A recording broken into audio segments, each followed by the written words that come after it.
1절로 5절까지 보도록 하겠습니다. 우리 같이 한번 읽겠습니다. 시편 26편 1절 5절입니다. 같이 읽겠습니다. 내가 나의 완전함에 행하여 싸우며 흔들리지 아니하고 여호와를 의지하여 싸우니 여호와여 나를 판단하소서. 여호와여 나를 살피소서. 내 뜻과 내 양심을 단련하소서. 주의 인자하심이 내 목전에 있나이다.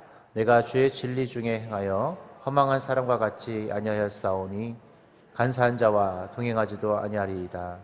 내가 행악한 자의 집회를 미워하오니 악한 자와 같이 앉지 아니하리이다. 5절까지만. 우리가 시편 26편을 통해서 우리 복 있는 자의 길, 복 있는 자의 삶이라는 제목으로 같이 좀 말씀을 좀 나누고자 합니다. 오늘 다음 주까지 두 번을 시편 26편을 통해서 우리가 나누게 될 텐데요. 오늘 우리가 복된 길을 걸어간다라는 것, 우리가 2023년을 이제 곧 마무리하는 시점이 벌써 다가왔죠. 내가 늘 소망했던 것은 2023년도 우리는 축복받기를 원했고 또 그렇게 또 살아오기를 또 소망했었습니다. 여러분들이 얼마나 많은 축복을 누리고 또 살아왔는지 우리는 다 셀 수도 없고 알 수도 없는 그 모습들이 있을 것입니다. 오늘 여러분, 우리는 복된 삶을 많은 사람들이 살아가고 나도 좀 많이 누렸으면 좋겠다라는 생각을 합니다. 그러면서 우리의 복의 기준이 어딘지 모르겠지만 우리는 또 그렇게 또 살아가기를 또 소망하면서 내년을 또 준비하겠죠. 오늘 우리는 이 시편 26편이 가르쳐주고 있는 그 축복의 길, 어떻게 하면 우리가 복된 그 길을 걸어갈 수 있는지를 오늘 좀 배울 수 있기를 바랍니다. 그래서 26편에 다윗이 말하는 것처럼 저와 여러분이 그 복된 길을 끊임없이 걸어갈 수 있었으면 좋겠고 내년에도 여전히 우리는 그 복된 자의 삶을 살아갈 수 있도록 그렇게 노력하셨으면 좋겠습니다. 오늘 시편 26편이 어떤 상황에서 쓰여졌는지 정확하게 나타나진 않아요. 도대체 시편 26편에 다윗이 시를 쓸 때 어떤 상황에 있는지 말하진 않지만 오늘 다윗이 오늘 자신이 주님 앞에서 온전히 행했고 그리스도 인해 하나님께 자신이 하나님의 축복을 받았으면 하는 마음이 담긴 것이 바로 오늘 시편 26편의 말씀입니다. 자, 그렇다면 오늘 다윗이 말하는 이 축복의 길은 도대체 어떤 길인가? 이 부분을 한번 좀 나눠보기를 원합니다. 첫 번째로 오늘 다윗이 축복의 길을 가기 위해서 그는 어떤 삶이 필요하냐면 흔들리지 않는 믿음의 길을 걸어가야 한다는 사실을 이야기하고 있습니다. 오늘 본문 1절을 보면 우리 같이 한번 읽어볼까요? 같이 읽겠습니다. 시작. 내가 나의 완전함을 행하여 싸우며 흔들리지 아니하고 여호와를 의지하여 싸우니 여호와여 나를 판단하소서. 오늘 이 시편에서 놀라운 고백을 해요. 다윗과 같지 않은 고백을 해요. 그 고백이 뭐냐? 바로 내가 나의 완전함을 행하여 싸우니. 여러분, 인간이 어떻게 완전할 수 있나요? 특별히 다윗은 여러분 완전한 사람이었나요? 아니죠. 다윗은 참 죄가 많았던 사람입니다. 너무 잘 아시는 것처럼 하지 말아야 될 행동을 했던 사람이고 또 심지어는 수많은 사람을 죽게 만들기도 했던 사람이 다윗입니다. 그런데 오늘 그가 무슨 고백을 하냐? 내가 나의 완전함에 라는 단어를 사용해요. 이 완전이라는 단어는 함부로 사용해서는 안 되는 단어인데 다윗 스스로가 뭐라고 표현하냐면 내가 완전함에 행하였다라는 말입니다. 이 말은 뭐냐면 나는 완벽하게 퍼펙트하게 내 삶을 살았다라고 고백을 합니다. 근데 우리가 잘 아는 다윗은 그렇게 퍼펙트하지 못했거든요. 너무 흠결도 많고 어찌 보면 세상으로 표현을 하면 사형 선고를 받아야 돼요. 그 정도로 법으로 표현을 하면 그 정도의 법을 판단을 받아야 될 사람이 누구냐면 바로 이 다윗이라는 사람이었어요. 그런데 왜 다윗은 오늘 자신이 입에서 자기가 완전히 행했다 이 단어를 사용했을까? 그것은 바로 그 다음 구절 다음에 등장하는 단어를 보면 흔들리지 아니하고 여호와를 의지했다라는 것입니다. 그가 완전히 행했다라는 건 뭐냐면 오직 그는 주님만 바라보고 나가는 믿음 때문에 그 스스로를 가르쳐 뭐라고 한 거예요? 완전히 행했다라는 단어를 그가 사용했다는 거예요. 그의 삶의 모습이 너무 완전했다라는 것이 아니라 그는 신앙의 여정 속에 하나님을 바라보는 흔들리지 않는 믿음을 가지고 갔다라는 것입니다. 오늘 우리가 하나님의 그 복된 길을 또 주님이 주실 그 축복을 누릴 수 있는 첫 번째 방법은 오직 흔들림 없이 주만 바라보는 주바라기의 신앙이라는 것입니다. 늘 우리의 시선은 하나님께 고정되어 있어야 하는데 우리의 시선은 어떻게 되어 있을까요? 고정되어 있지 않아요. 여러분이 어제 바라봤던 시선은 어디에 머물러 있습니까? 늘 우리는 하나님을 바라본다고 하지만 우리가 하나님을 바라보지 않고 세상을 바라보고 세상과 비교하면서 살아가는 것이 저와 여러분의 모습이에요.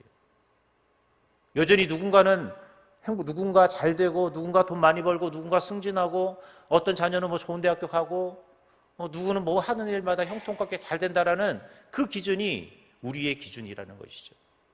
그래서 우리는 늘 하나님을 바라보기보단 세상의 기준을 바라보면서 그것이 축복의 척도라고 착각합니다. 우리 그리스도인의 축복의 척도는 세상의 기준이 되어서는 안 됩니다. 우리는 세상 사람들처럼 똑같은 축복의 기준으로 우리가 살아간다면 저와 여러분은 늘 하나님을 원망하는 것밖에 없어요. 남들처럼 더 좋은 집에도 살아야 되고 내가 남들처럼 더 좋은 차도 타고 다녀야 되고 명품 옷을 입고 다녀야 되고 정말 여러분 여기 용인에 사시면 안 돼요. 어디 살아야 돼요? 저 강남에 살아야 돼요. 이것이 우리 만약에 축복의 기준이라면 우린 저와 여러분은 실패한 사람들인 거죠. 그런데 우리는 실패하지 않았습니다. 왜요? 우리는 주님을 바라보고 사는 사람이기 때문에 그렇습니다. 진정한 축복의 길을 걸어가는 사람은 세상의 기준이 아닌 하나님께 기준을 두고 살아가는 사람입니다. 다윗이 그랬어요. 자신은 주님만 바라보니까 주님을 바라보는 그 삶이 뭐 했다라는 거예요? 완벽하게 퍼펙트했다라는 거예요. 오늘 저와 여러분이 세상의 시선을 고정하지 않았으면 좋겠어요. 세상 사람들이 잘 되고 있는 것이 나의 삶의 축복의 척도가 되지 않고 내가 하나님을 잘 믿고 있고 내가 신앙생활 잘하고 있고 내가 사명의 삶을 잘 감당하고 있는 그것이 우리의 삶의 기준이 되면 하나님이 우리를 어떻게 해주실까요? 축복의 길로 인도해 주시는 거예요. 오늘 여러분이 눈 뜨고 이 자리에 온 것도 그래서 축복인 거예요. 안전하게 여러분 왔잖아요. 가끔 유튜브 영상을 보다 보면 이게 쇼츠 영상이라고 그러죠. 뭐 거기에 이 자동차 사고 나는 거 보면 무섭더라고요. 그냥 잘 가고 있는데 와서 그냥 들이받아요. 잘 가고 있는데 갑자기 끼어들어가지고 사고 나고 그런 것들을 바라보면 나는 안전하게 가려고 해도 다른 차들 때문에 큰 사고 나는 것들을 바라보게 됩니다. 오늘 여러분 이 자리에 올 때 사고 나셨어요? 사고 나도 왔다는 거 보면 여러분 안전하게 오신 거네. 그렇잖아요. 오늘 유튜브로도 예배를 드리는 분도 계신데 그분이 오늘 눈 떴다라는 것도 참 대단한 거잖아요, 여러분. 이것이 뭡니까? 축복인 거예요. 오늘 여러분이 걸어서 이곳에 온 것도 내가 목소리를 내어 기도하는 것도 축복입니다. 지난 월요일 날 이게 저희가 고흥에 남진 장로님 그 기념 개관이 있어가지고 고흥이 참 멀긴 멀더라고요.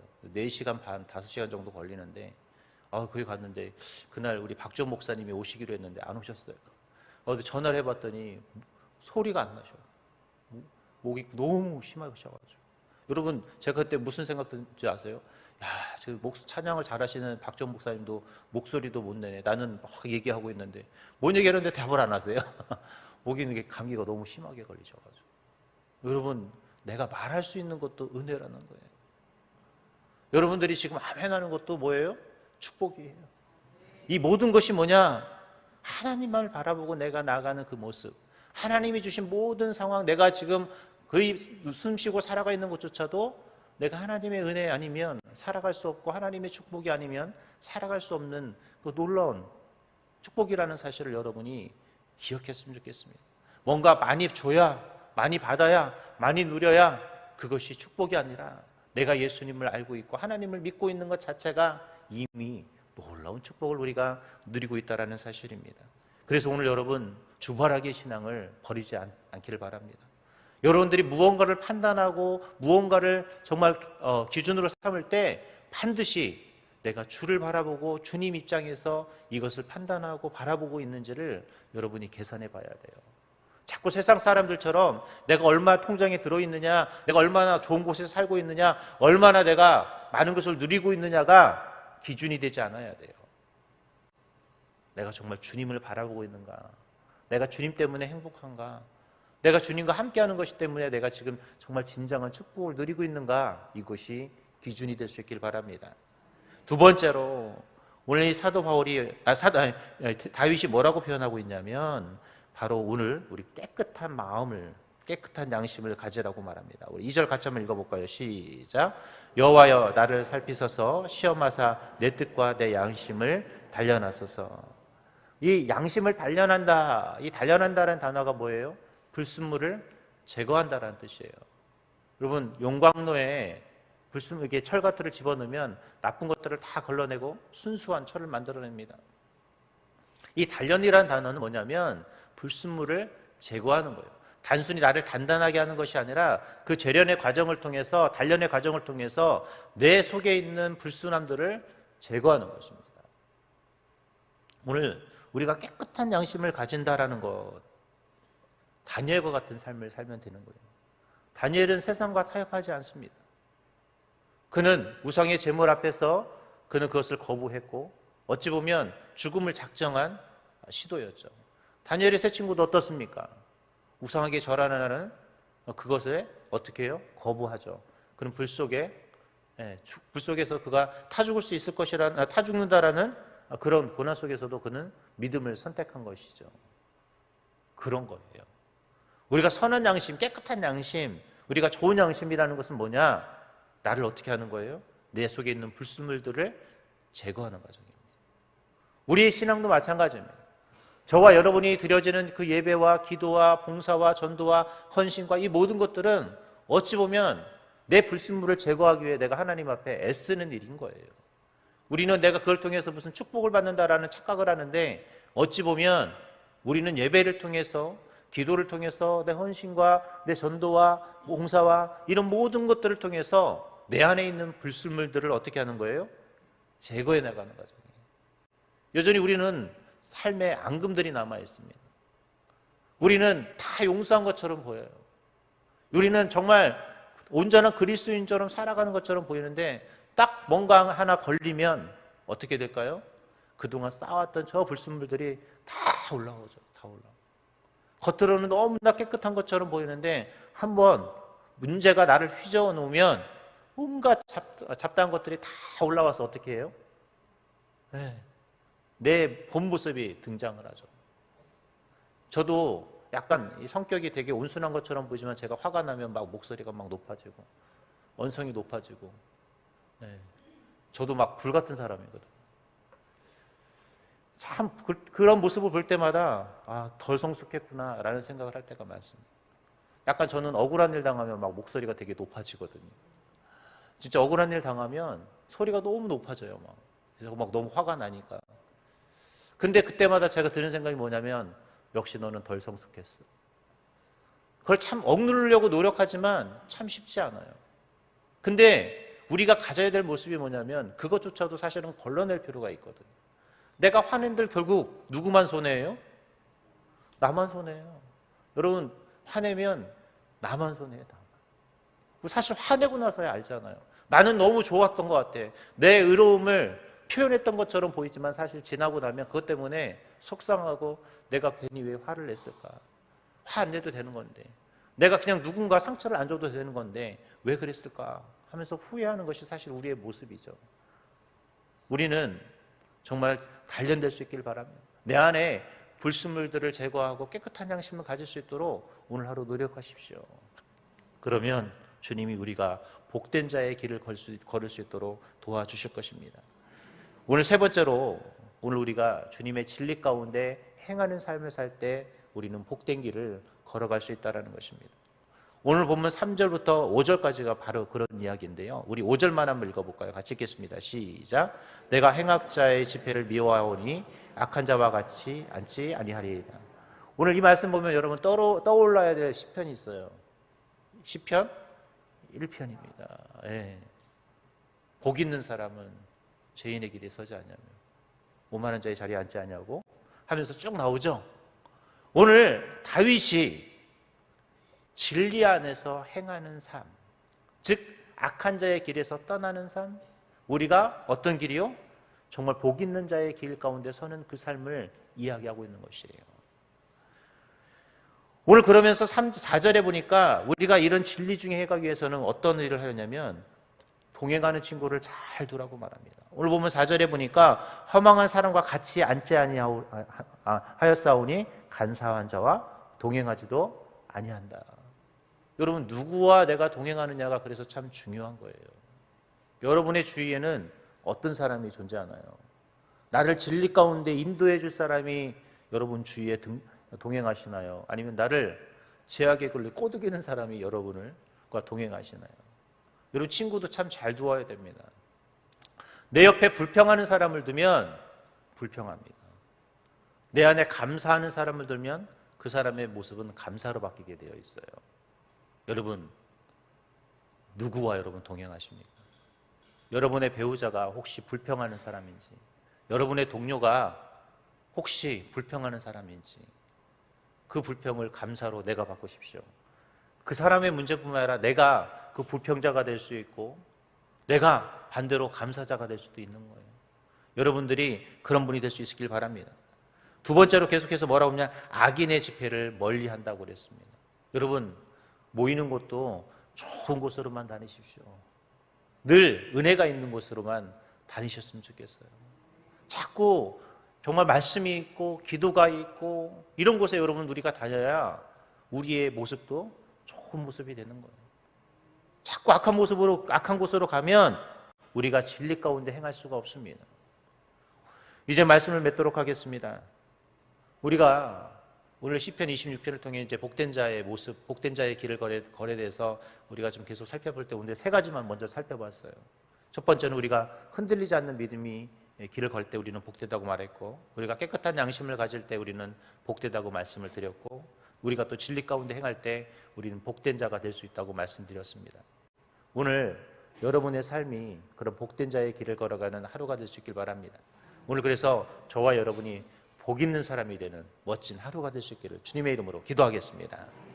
하나님, 오늘 다윗이 설명하고 있는 그 멋진 축복의 길을 내가 걷게 하여 주옵소서.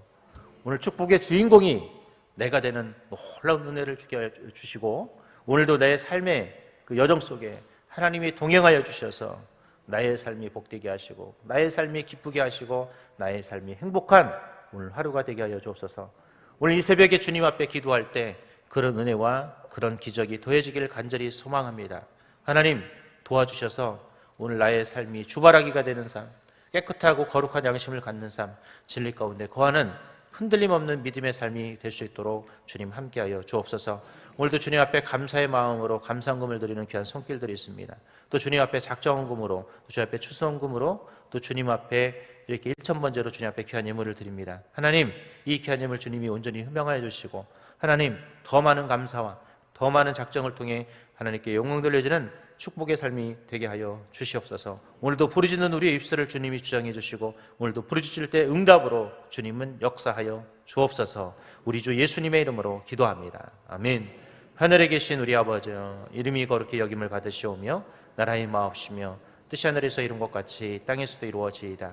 오늘날 우리에게 일용할 양식을 주옵시고, 우리가 우리에게 죄 지은 자를 사하여 준 것 같이 우리의 죄를 사하여 주옵시고, 우리를 시험에 들게 하지 마옵시고 다만 악에서 구하옵소서. 되게 나라와 권세와 영광이 아버지께 영원히 있사옵나이다.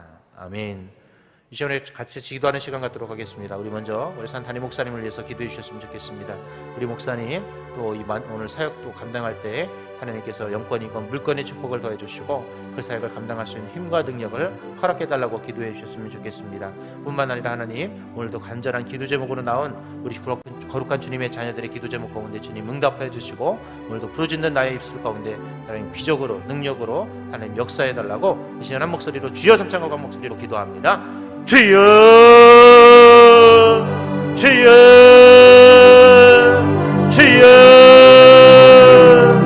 하나님, 오늘도 많은 사역을 감당하실 우리 사는 담임 목사님을 주님이 능력의 능력에 붙들어 주시고, 오늘도 그 사명을 감당할 때마다 일하실 하나님, 역사하실 하나님을 의지하며 우리 목사님 그 사역을 감당할 수 있도록 영권 있고 물권의 축복을 더해 주시며 그 사명의 길 가운데 돕는 자들을 그 사명의 삶 가운데 하나님의 역사를 더하여 주옵시고, 그래서 오늘도 하나님의 거룩한 나라와 주님의 영광을 애쓰며 쓰임받는 사명자로 우리 목사님 그렇게 쓰임받을 수 있도록 주님이 함께해 주옵소서. 오늘도 새벽을 깨우며 기도하는 하나님의 귀한 자녀들의 기도 제목 가운데 주님 응답하여 주셔서 오늘도 내가 부르짖는 기도 제목 하나님이 응답으로 역사하여 주시고, 오늘도 우리가 간절히 주님 앞에 부르짖을 때 우리의 간절함을 주님이 기억하사 응답으로 주님이 일하여 주시옵소서. 그래서 오늘도 하나님 기도할 때 응답받는 이 새벽, 하나님의 역사가 나타나는 새벽, 주님의 기적이 더해지는 오늘 하루가 될 수 있도록 주님이 함께해 주시고, 아픈 자 있습니까? 연약한 자 있습니까? 하나님 그를 치유해주시고 낚아해 주시며, 하나님 정말 소망하는 간절한 기도 제목이 있는 자들이 있다면 그 기도의 제목이 응답받는 이 새벽이 될 수 있도록